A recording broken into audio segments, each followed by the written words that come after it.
आप देख रहे हैं खबरों का डबल डोज 1 और 11। आपके साथ हूं मैं नेहा बाथम। नमस्कार, आपके साथ मैं हूं मीनाक्षी गढ़वाल। और इस वक्त की बड़ी खबर के साथ दरअसल शुरुआत करेंगे, क्योंकि दूसरे दौर यानी कि दूसरे चरण में प्रधानमंत्री नरेंद्र मोदी को कोरोना का टीका लगेगा। साथ ही सभी राज्यों के मुख्यमंत्रियों को 50 साल के ऊपर के सांसदों को भी टीका लगाने का प्रस्ताव है। तो दूसरे चरण में सरकार का ये अहम फैसला, और ये फैसला इसलिए भी और अहम हो जाता है क्योंकि जब पहले दौर का वैक्सीनेशन हुआ तो उससे पहले भी विपक्ष के कई नेताओं की तरफ से कहा गया था कि खुद सरकार के मंत्रियों और प्रधानमंत्री क्यों नहीं इस चीज की पहल कर रहे हैं। लेकिन अब ये बड़ी खबर आ रही है कि वैक्सीनेशन का जो दूसरा चरण होगा उसमें सरकार ने अहम फैसला किया है।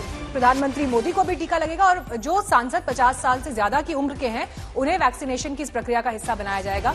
हिमांशु मिश्रा जुड़ गए हैं हमारे साथ। हिमांशु, विपक्ष तो पहले से सरकार को घेर रहा था इस मामले पर, लेकिन अब ये फेज वाइज सरकार ने फैसला लिया है। डिटेल बताएं।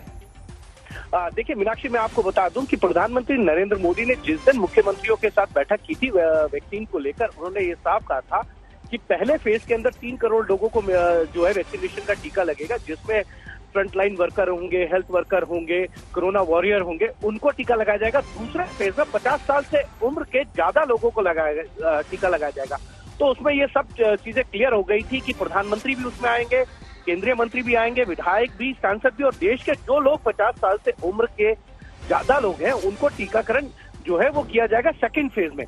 तो इसमें सभी विपक्षी दलों के नेता भी आएंगे, सांसद भी आएंगे, विधायक भी आएंगे, मुख्यमंत्री भी आएंगे, और देश में जो लोग 50 साल से ज्यादा की उम्र है उनका भी सेकंड फेज में टीकाकरण होगा। तो इसको लेकर किसी भी तरीके की जो है वो शंका नहीं होनी चाहिए। और ये बात खुद प्रधानमंत्री ने कही थी जब मुख्यमंत्रियों के साथ बैठक हुई थी। खुद स्वास्थ्य मंत्री ने आज तक के साथ बातचीत में कहा था कि सेकंड फेज में वो भी लगवाएंगे, क्योंकि सेकंड फेज के अंदर जब टीकाकरण होगा तो 50 साल से उम्र के ज्यादा लोगों को लगाया जाएगा, चाहे वो कोई भी हो। और ये बात प्रकाश जावड़ेकर ने भी आज तक के साथ बातचीत में कही थी। तो तमाम लोग ये कह चुके हैं कि सेकंड फेज का जो टीकाकरण होगा उसमें 50 साल से ज्यादा के उम्र के लोगों को लगाया जाएगा। लेकिन अगर कोई सांसद, विधायक, मंत्री 50 साल से कम उम्र का है तो शायद उसको वो टीकाकरण नहीं किया जाएगा। ये बात क्लियर हो आपका इस जानकारी के लिए। तो आपको बता दें कि 26 जनवरी को ट्रैक्टर रैली निकालने पर किसानों और पुलिस अधिकारियों के बीच आज तीसरे दौर की बैठक होने जा रही है। 3 राज्यों के पुलिस अधिकारी और किसान नेताओं के बीच सिंगू बॉर्डर पर यह बैठक इस वक्त चल रही है। उधर कल सरकार और किसानों के बीच हुई बैठक के बाद उम्मीद की नई किरण है। बैठक में सरकार ने नए कानूनों पर करीब 1.5 साल तक रोक लगाने का प्रस्ताव दिया है। और इसी प्रस्ताव पर आज दोपहर 12 बजे किसान सिंगू बॉर्डर पर चर्चा करेंगे। शाम 5 बजे प्रेस कॉन्फ्रेंस में इस पर फैसला देंगे। आज की बैठक के बाद कल यानी 22 जनवरी को सरकार के साथ किसानों की 11वें दौर की बैठक होगी और इस बैठक में सरकार को फैसले की जानकारी देंगे किसान।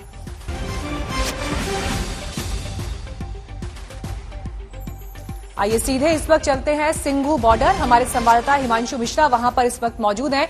हिमांशु, सरकार ने गेंद अब किसानों के पाले में डाल दी है। प्रस्ताव है 1.5 साल तक कानून पर रोक लग सकती है।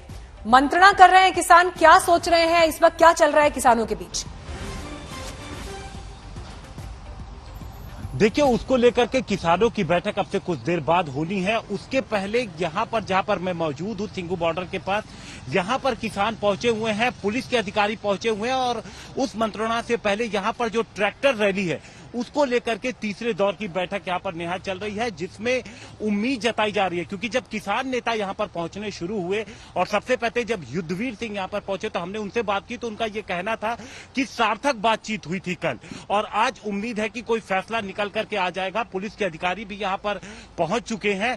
दरअसल पुलिस ये चाहती है कि आउटर रिंग रोड पर किसान न ट्रैक्टर चलाए, इसके लिए वो सुरक्षा के तमाम जो बातें हैं वो कह रही है। और साथ ही साथ पुलिस का ये भी प्रस्ताव था कि किसान अगर निकलते हैं तो वो देखिए यही जगह है जहां पर बैठक चल रही है। पुलिस का कहना है कि वो छोटे छोटे ग्रुप्स में निकले और जो भी ट्रैक्टर हो, वो कोई भी अगर ट्रैक्टर हो तो उसकी पूरी इंफॉर्मेशन दिल्ली पुलिस के पास पहले से ही मौजूद हो, अचानक से कोई उस ट्रैक्टर रैली में शामिल ना हो। लेकिन जगह को लेकर के अभी भी संशय बरकरार है, जिसको लेकर के अंदर बैठक चल रही है। अभी और भी किसान नेता यहां पर आने बाकी हैं। हालांकि योगेंद्र यादव भी यहां पर पहुंच चुके हैं और उम्मीद जताई जा रही है कि आज कोई फैसला निकलेगा। इसके बाद जो यहाँ पर किसान पहुंचे थे, हमने उनसे बात की तो उनका कहना है कि जो सरकार ने जो प्रस्ताव दिया है कल, उसको लेकर के यहाँ से जब किसान निकल के जाएंगे ट्रैक्टर रैली से, उसके बाद जब आगे वो बैठ करके बात करेंगे जो सरकार की तरफ से दी गई है। 12 बजे के आसपास वो बैठक शुरू होगी और देखते हैं कि क्या कुछ निकल करके सामने आता है इस मीटिंग से। तो बाइडेन तीसरी बार राष्ट्रपति बनने की रेस में आए और इस बार जीत कर शपथ ली। बाइडेन की जिंदगी में पारिवारिक चुनौतियों का पहाड़ टूटता रहा, वहीं अमेरिकी लोकतंत्र का भविष्य संभालने जा रहे बाइडेन का इतिहास आइए आपको दिखाते हैं। The best vice president America's ever had, Mr. Joe Biden. This is an extraordinary man with an extraordinary career in public service. And all of this makes him, I believe, the finest vice president we have ever seen. And I also think he has been a lion of American history. America के 46वें राष्ट्रपति Joe Biden के बारे में Barack Obama ने जो कहा वो आपने सुना, लेकिन क्या 78 साल के जो बाइडेन अमेरिका को संभाल पाएंगे? क्या वो बिखरे अमेरिका को फिर से एक माला में पिरो सकेंगे? चुनौती कड़ी है, लेकिन टूटना जो बाइडेन को नहीं आता। बचपन में जो बाइडेन उच्चारण संबंधी बीमारी से पीड़ित थे। 10 साल की उम्र तक वो अपना सरनेम ठीक से बोल नहीं पाते थे, जिसकी वजह से दोस्त उनका बाय बाय कहकर मजाक उड़ाते थे।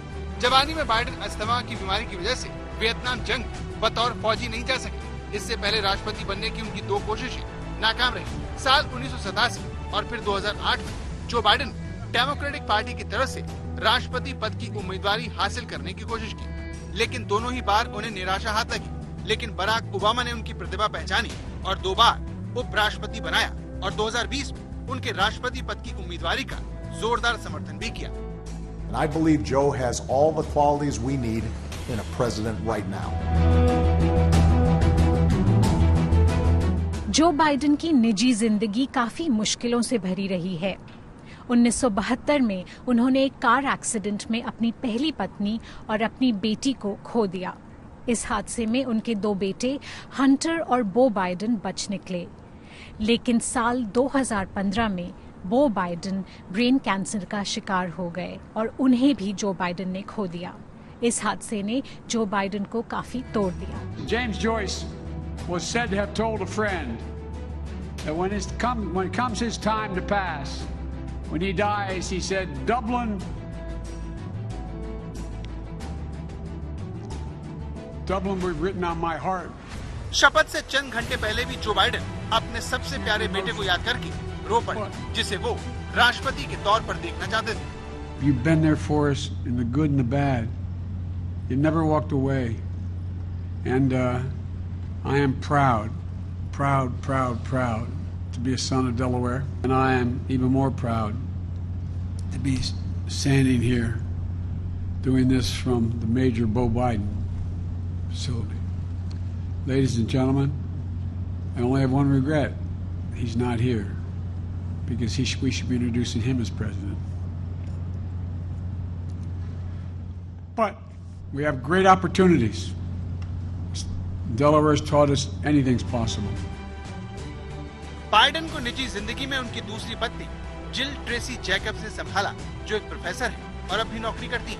1975 में जिल और जो की पहली मुलाकात हुई। जिल की माने तो जो बाइडेन ने उन्हें 5 बार प्रपोज किया। खुद को जिल का पति कहने में फक्र महसूस करने वाले जो बाइडेन के लिए उनकी पत्नी गुरु है। Jill told me not to become emotional. I'm Jill's husband. Ice cream के दीवाने जो बाइडेन के हाथों में भले ही दुनिया के सबसे शक्तिशाली देश की कमान, लेकिन घर में उनकी पत्नी ही कमांडर है, जो अमेरिकी राष्ट्रपति को जमीन से जोड़े रखने के अलावा अपने झूठे बर्तन को साफ करने तक का ऑर्डर देती है। You know, she will always remind him to take out the trash. You know, even this morning, you know, make sure to wash your bowl. You know, Dad loves his raisin bread in the morning. And she's like, Joe, wash that bowl. Don't put it in the sink. America में सत्ता सबसे विवादित राष्ट्रपति के हाथ से निकलकर सबसे उम्रदराज राष्ट्रपति के हाथों में जा रही है। इसीलिए अमेरिका को उम्मीद है कि जिस तरह जो बाइडेन ने संघर्ष करके अपनी जिंदगी को संवारा, उसी तरह वो अमेरिका की तकदीर को भी संवारेंगे। वॉशिंगटन से प्रतीक्षा घिल्डियाल के साथ आज तक ब्यूरो। अमेरिका में राष्ट्रपति और उपराष्ट्रपति के शपथ ग्रहण में भारत के लिए गर्व के बड़े पल आए, क्योंकि न सिर्फ अमेरिका की पहली अश्वेत उपराष्ट्रपति कमला हैरिस का रिश्ता भारत से है, बल्कि बाइडेन कैबिनेट में शामिल कुल 20 भारतीयों में 13 महिलाएं भी हैं।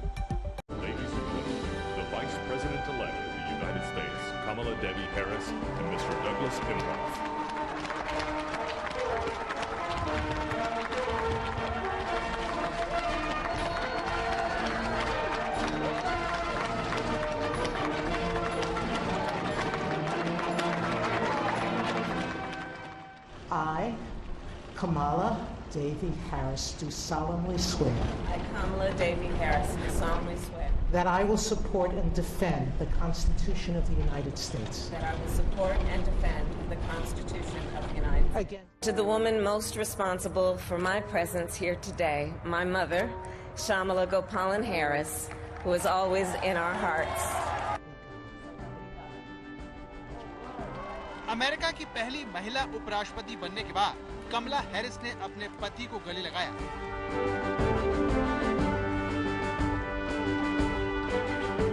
अमेरिका के नए राष्ट्रपति जो बाइडेन को शुक्रिया कहा, लेकिन कमला के दिलो दिमाग पर एक ही चेहरा छाया हुआ था, वो थी उनकी मां, जिन्हें कमला ने अपनी कामयाबी समर्पित की। When she came here from India at the age of 19, she maybe didn't quite imagine this moment, but she believed so deeply in an America where a moment like this is possible. And so I am thinking about her. ये श्यामला गोपालन Harris का ही संघर्ष था, जिसकी बदौलत कमला Harris ने इतना बड़ा मुकाम हासिल किया और एक साथ कई रिकॉर्ड बनाए। कमला हैरिस अमेरिका की पहली महिला उपराष्ट्रपति है, वो अमेरिका की पहली अश्वेत महिला उपराष्ट्रपति है और वो अमेरिका की पहली दक्षिण एशियाई महिला उपराष्ट्रपति भी है। कमला हैरिस की सफलता पर भारत में भी जश्न मनाया गया। इसकी वजह भी उनकी मां ही है, जो तमिलनाडु के थुलासेंद्रापुरम में रहती थी, जहां पर कमला के उपराष्ट्रपति बनने पर खुशी के दीप जलाए गए।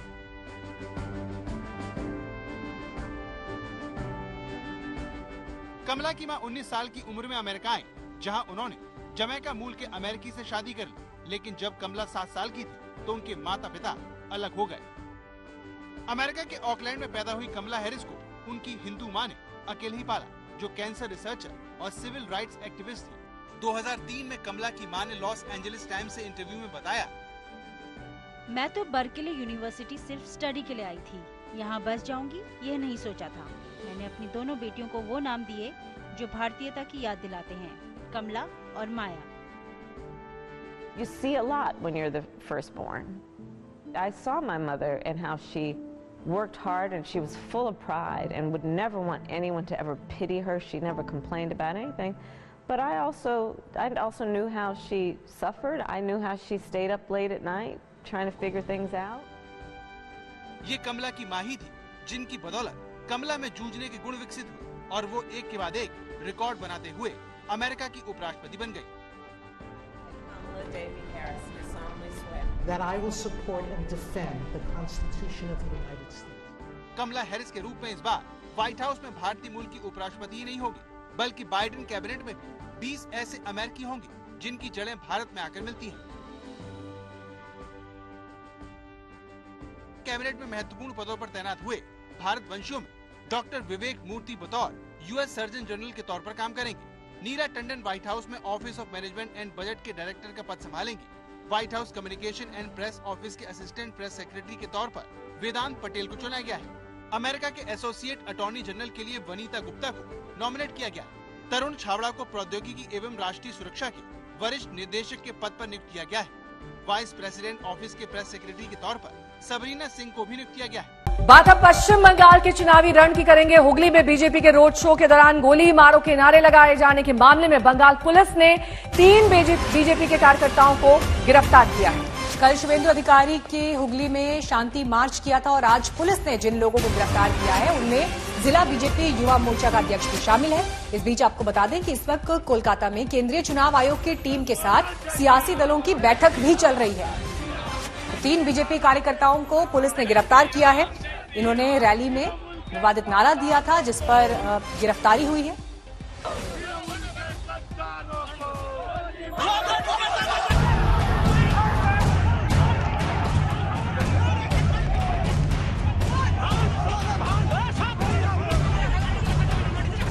का लाल पैदा नहीं हुआ जो ममता से टकराएगा।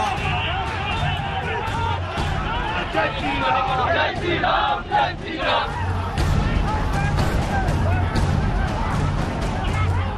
सुनो बीजेपी वालों, दूध मांगो तो छीड़ देंगे, अगर बंगाल मांगो तो छीड़ देंगे। तृणमूल के गद्दारों को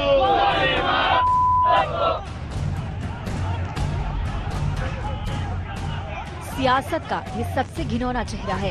जहां बात विकास की होनी चाहिए थी, वहां सियासी फायरिंग शुरू हो गई है। कोई माँ का लाल पैदा नहीं हुआ जो ममता से टकराएगा। जहां सरकार को मुद्दों पर घेरा जाना चाहिए था, वहां बदले की कसम खाई जा रही है। तृणमूल के गद्दारों को बंगाल की सियासत में इन दिनों हिंसा का बोलबाला है।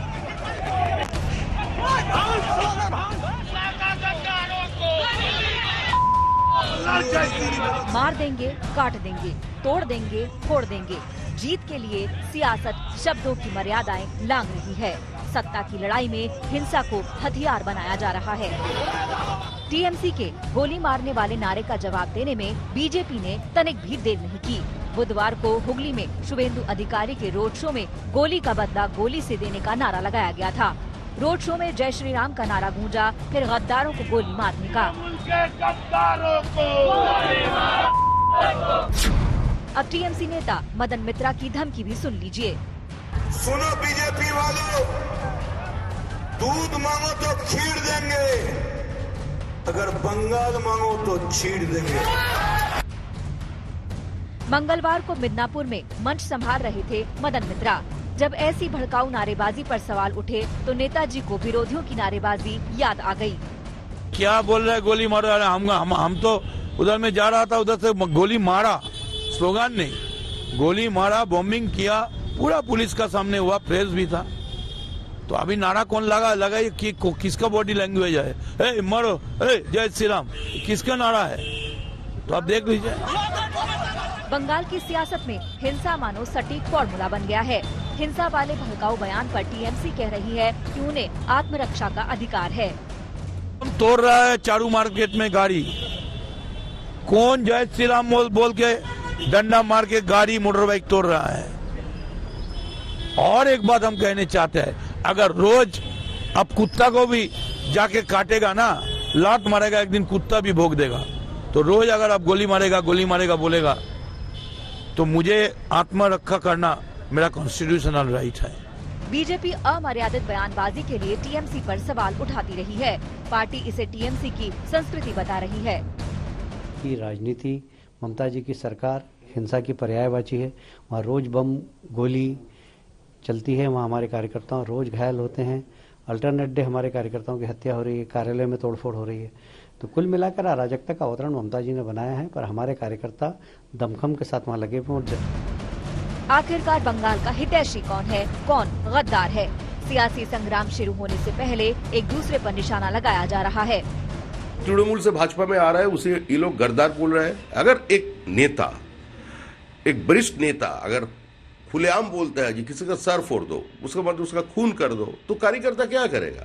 तृणमूल कांग्रेस का जो ऐसा कार्यकर्ता का कल्चर है, वो खुलेआम बोल रहे हैं जिसको गोली मार दे। गद्दार कौन है? मुकुल राय गद्दार है, शुभेंदु अधिकारी गद्दार है, जो लोग तृणमूल छोड़कर आए वो लोग गद्दार है।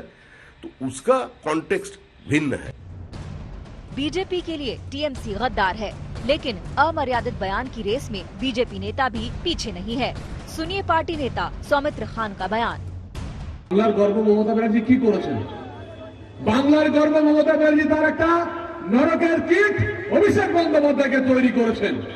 তিনি কিছু তরবারি তৈরি করেছেন। हिंसा, मारकाट, खून खराबे पर सभी के दामन में दाग है। इसे लेकर कांग्रेस को बीजेपी और टीएमसी पर हमला करने का मौका मिल गया है। बराबर बोली बीजेपी एवं तृणमूलेर राजनैतिक पार्टी क्लोन्ड হয়ে গিয়ে তৃণমূল পার্টি জন্ম হয়েছে অন্তত ভাবধারার প্রশ্নে। অর্থাৎ যা বিজেপি তাই তৃণমূল, তাদের ভাবধারার প্রশ্নে। बंगाल में केंद्रीय चुनाव आयोग की टीम बैठक कर रही है ताकि आगामी चुनावों को शांतिपूर्ण तरीके से संपन्न कराया जा सके, लेकिन बेलगाम नेता कार्यकर्ता सुधरने का नाम नहीं ले रहे। उत्तरी परगना से दीपक बेदनाथ, हुगली से भोलानाथ साहा और कोलकाता से इंद्रजीत कुंडू के साथ आज तक ब्यूरो। तो मिशन बंगाल के लिए बीजेपी ने एक बड़ी रणनीति तैयार कर ली है। पार्टी सभी विधानसभा इलाकों में पार्टी परिवर्तन रथ यात्रा निकाल ली। रथ यात्रा के साथ पार्टी के दिग्गजों का बंगाल दौरा भी तेज हो गया है। गृहमंत्री अमित शाह फिर ममता सरकार के खिलाफ हल्ला बोलेंगे।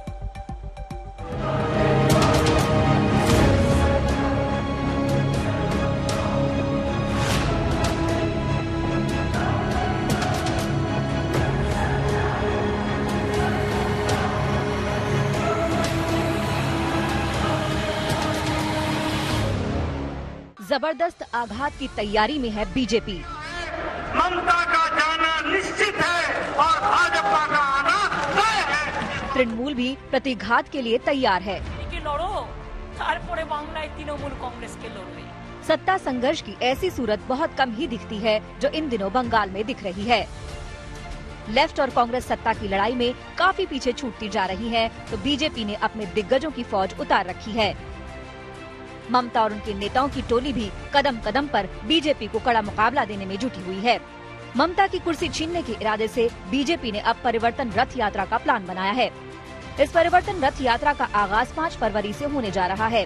पार्टी अध्यक्ष जेपी नड्डा इस रथ यात्रा का शुभारंभ करेंगे। रथ यात्रा बंगाल की सभी 294 विधानसभा इलाकों से गुजरेगी। 2017 के यूपी विधानसभा चुनावों के लिए बीजेपी ने यही फॉर्मूला अपनाया था। तब समाजवादी पार्टी यूपी की सत्ता संभाल रही थी। तब 2016 के आखिर में बीजेपी ने 4 परिवर्तन रथ यात्रा निकाली थी, जिसका बड़ा असर चुनावों में दिखाई दिया था। यहाँ बात बंगाल की है। ममता कुर्सी पर काबिज है। यूपी में आजमाए उसी फॉर्मूले को बंगाल में अपना रही है। मिशन 200+ का लक्ष्य सेट कर चुकी बीजेपी के लिए ये काफी अहम है।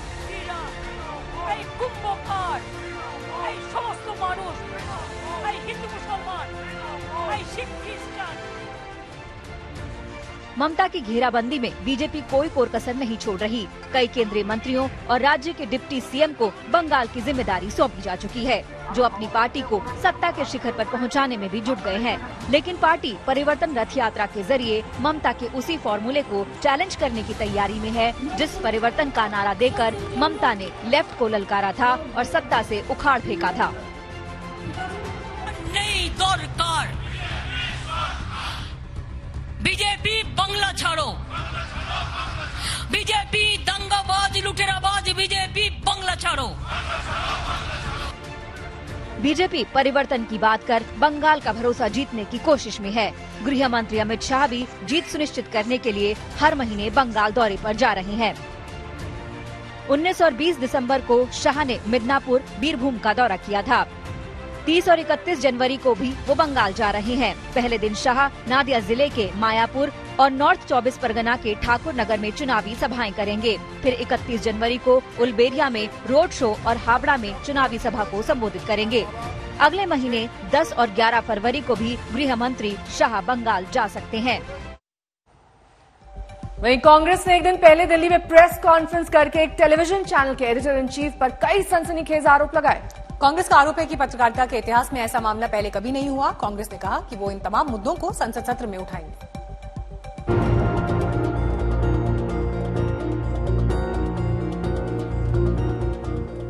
बुधवार को कांग्रेस दिग्गजों की पूरी फौज दिल्ली में प्रेस कॉन्फ्रेंस के लिए सामने आई। पूर्व संसदीय कार्य मंत्री गुलाम नबी आजाद, पूर्व कानून मंत्री सलमान खुर्शीद, पूर्व रक्षा मंत्री ए.के. एंटनी, पूर्व गृह मंत्री सुशील कुमार शिंदे और तेज तर्रार प्रवक्ता पवन खेड़ा ने प्रेस कॉन्फ्रेंस के मंच से बोलना शुरू किया और सीधा आरोप लगाया एक टेलीविजन चैनल के एडिटर इन चीफ पर। आरोप राष्ट्रीय सुरक्षा से जुड़ी बेहद संवेदनशील और सुरक्षित जानकारियां हासिल कर उन्हें लीक करने का। आरोप टीआरपी के लिए बड़ा फर्जीवाड़ा करने का। अर्नब गोस्वामी ने किया वो केवल देश के लिए नहीं तो पूरे जर्नलिज्म के लिए एक लांछनास्पद चीज है। जैसे इतने साल में किसी जर्नलिस्ट ने, किसी संस्था ने इस तरह का नेशनल सिक्योरिटी एक्ट के बारे में उल्लंघन किया है, ऐसी घटना इस देश में नहीं हो गई थी। How two persons, an editor of a national channel and CEO of PAC,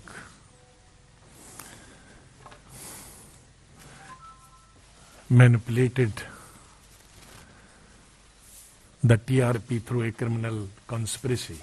Congress ने एक टीवी चैनल के एडिटर इन चीफ और बार के पूर्व सीईओ में बातचीत का हवाला देते हुए कई सवालों को सामने रखा। सीधा आरोप है कि ऐसे हालात से देश की पत्रकारिता का सामना पहले नहीं हुआ था।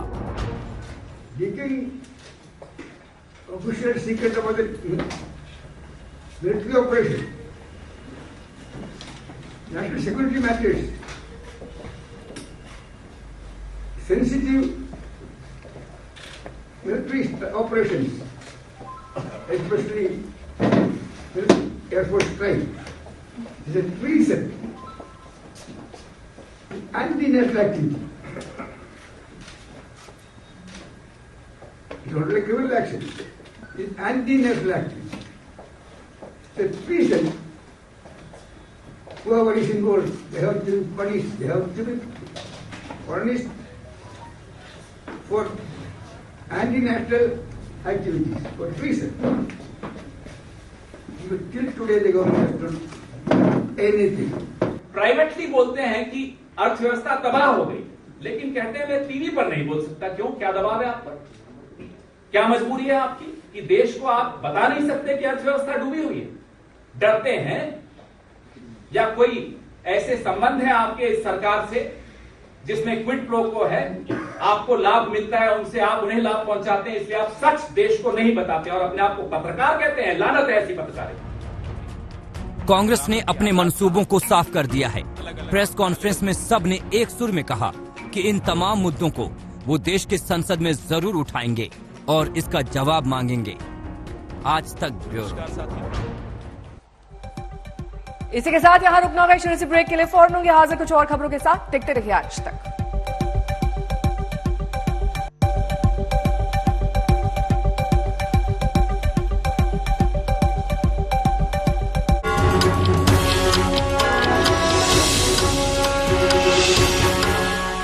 आपके घर के खाने में रेस्टोरेंट जैसा स्वाद ले आए MDH का शाही पनीर मसाला। पनीर को क्या मस्त बना डाला। मिलिए whitehatjunior.com के यंग क्रिएटर्स से हिरण्या, शिवांक, अभिना, जिन्होंने आइडिया सोचे और अमेजिंग एप्स बनाए। आज ही whitehatjunior.com पर फ्री कोडिंग क्लास बुक करें।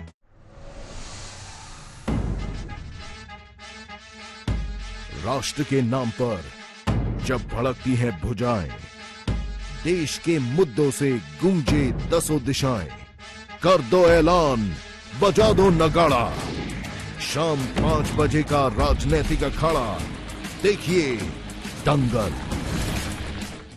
प्रेजेंटेड बाय पतंजलि स्पूर्लिना कैप्सूल, शक्ति व आयुर्वर्धक हेल्दी प्रोडक्ट, नित्य प्रयोग करें। स्लो डाल, फास्ट डाल, तुम डाल। Amit loves Pikachu.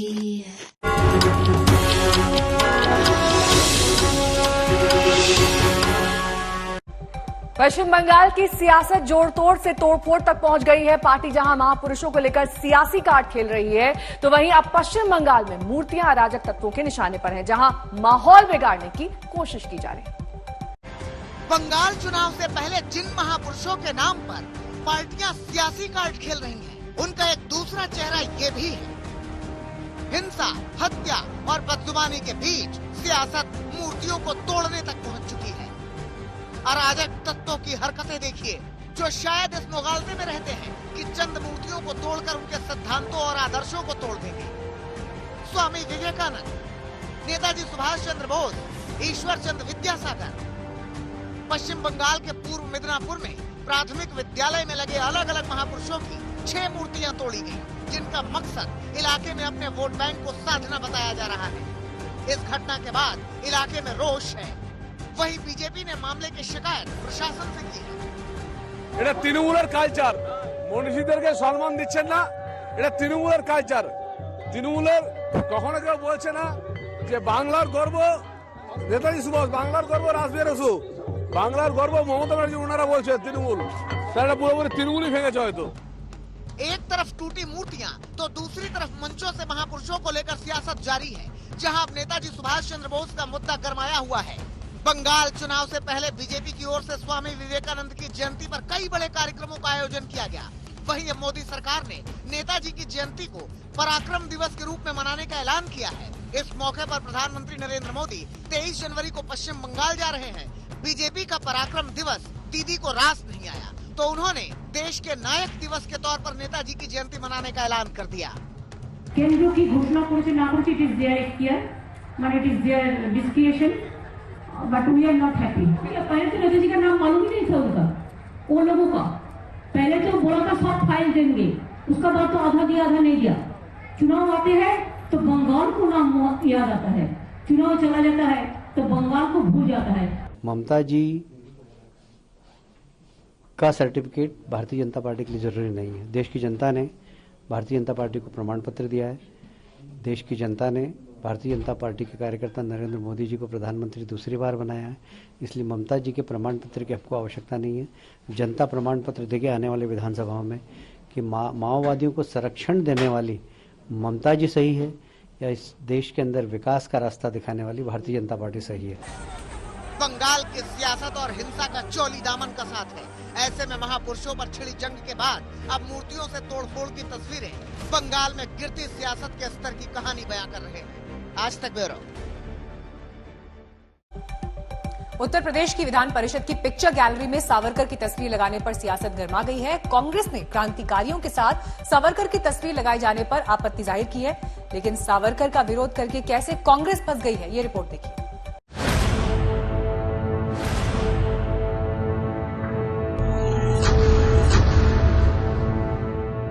एक बार फिर सावरकर के अतीत का पन्ना कांग्रेस ने खोला और वर्तमान में भारतीय जनता पार्टी पर निशाना साधा।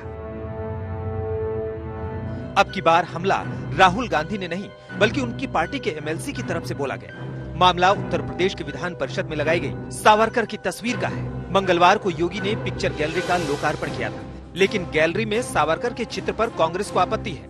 कांग्रेस के एमएलसी दीपक सिंह ने कहा कि जिस गैलरी में देश के क्रांतिकारियों के चित्र हैं, उसी गैलरी में रिहाई के बदले अंग्रेजों से माफी मांगने वाले सावरकर का चित्र क्यों लगाया गया। कांग्रेस के नेता और कांग्रेस के एमएलसी, ये सब लोगों को इतिहास पता ही नहीं है। ये इतिहास सीमित रखना चाहते हैं परिवार तक की। कांग्रेस के एमएलसी को तो इतना ही देख लेना चाहिए जो उनकी नेता इंदिरा गांधी जी ने कहा था जब डाक टिकट दिया था, कहा था कुछ भी हो जाए मगर एक बड़े योद्धा थे, इन्होंने राष्ट्रभक्ति की गाथाएं लिखी हैं, ये सब उन्होंने कहा। कांग्रेस को अब जो राष्ट्रभक्त हैं इस देश के, जिनका इतिहास में नाम होना चाहिए था, उनको अपमान करना बंद करना चाहिए।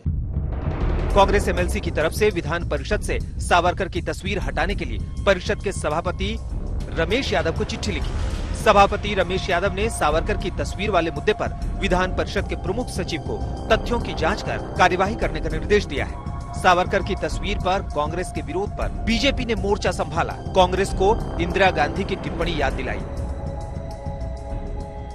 जो यातनाएं सावरकर को दी गईं, जिस तरह से उनका उत्पीड़न हुआ और जिस तरह से उनको लांछित करने का प्रयास किया गया, वो अपमानजनक है, त्रासद है।